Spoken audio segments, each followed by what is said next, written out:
Next, पूर्ण आंतरिक परावर्तन के अनुप्रयोग हम लोग पढ़ेंगे, जिसमें से सबसे इम्पॉर्टेंट अनुप्रयोग है आपका प्रकाशिक तंतु, ऑप्टिकल फाइबर। ऑप्टिकल फाइबर क्या होता है? आप लोग जानते हैं कि प्रकाशिक तंतु पूर्ण आंतरिक परावर्तन की घटना पर आधारित एक ऐसी युक्ति है जिसकी सहायता से एक प्रकाश सिग्नल को एक स्थान से दूसरे स्थान तक बिना ऊर्जा ह्रास के प्रेषित किया जा सकता है।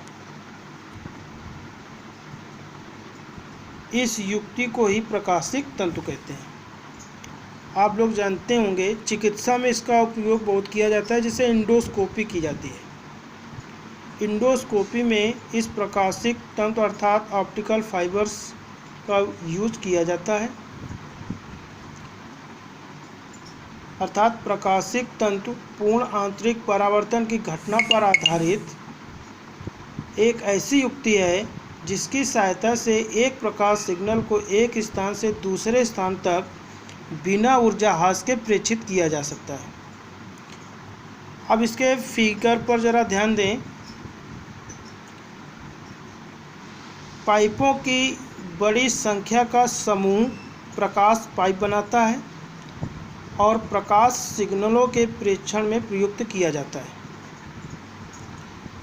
यह पाइप क्वार्ट्ज का अत्यंत लंबा लगभग 10⁻⁻⁴ मीटर, इसकी लेंथ लगभग 10⁻⁻⁴ मीटर तथा मोटाई लगभग लंबाई लगभग होती है 10⁻⁻⁴ मीटर तथा मोटाई लगभग 1.4 मीटर होती है। इस प्रकार यह पतला पाइप होता है। ऐसे बहुत सारे पाइप मिलकर एक प्रकाश पाइप का निर्माण करते हैं। यह पाइप सभी स्थानों पर 1.5 देख रहे हैं अपवर्तनांक n = 1.5 वाले पदार्थ से लेपित होता है, जिसे हम लोग क्लैडिंग कहते हैं। ये जो लेप कर दिया जाता है इसकी ऊपरी सतह पर इस n = 1.5 अपवर्तनांक का, तो इसको हम लोग क्लैडिंग कहते हैं, यानी अधिपट्टन। और पाइप के अंदर का जो अपवर्तनांक होता है वो 1.7 होता है। पाइप के भीतरी भाग को कोर कहते हैं। पाइप का ये जो भीतरी भाग होता है ये कोर कहलाता है, क्रोड। और इस लेपित भाग को हम लोग अधिपट्टन या क्लैडिंग कहते हैं। क्रोड के पदार्थ का अपवर्तनांक क्लैडिंग के अपवर्तनांक की तुलना में अधिक होता है। इस प्रकार के पाइपों की बड़ी संख्या का समूह प्रकाश पाइप बनाता है तथा प्रकाश सिग्नलों के प्रेषण में प्रयोग किया जाता है।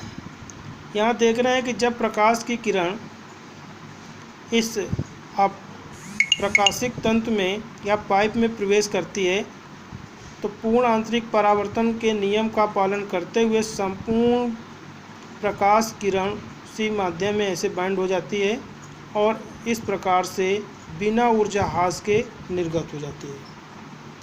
जब प्रकाश की किरण तंतु के एक सिरे पर छोटे कोण पर आपतित होती है तो यह वायु से क्वार्ट्ज में अपवर्तित होती है तथा क्वार्ट्ज लेपन अंतरापृष्ठ पर क्रांतिक कोण से बड़े कोण पर आपतित होती है तथा पूर्ण परावर्तित हो जाती है। परावर्तित किरणें पुनः विपरीत फलक पर क्रांतिक कोण से बड़े कोण पर आपतित होती हैं तथा पूर्ण परावर्तित होती हैं। यही प्रक्रिया बार बार दोहराई जाती है। इस प्रकार प्रकाश किरण बार बार पूर्ण परावर्तित होती हुई पाइप के दूसरे सिरे पर पहुंच जाती है।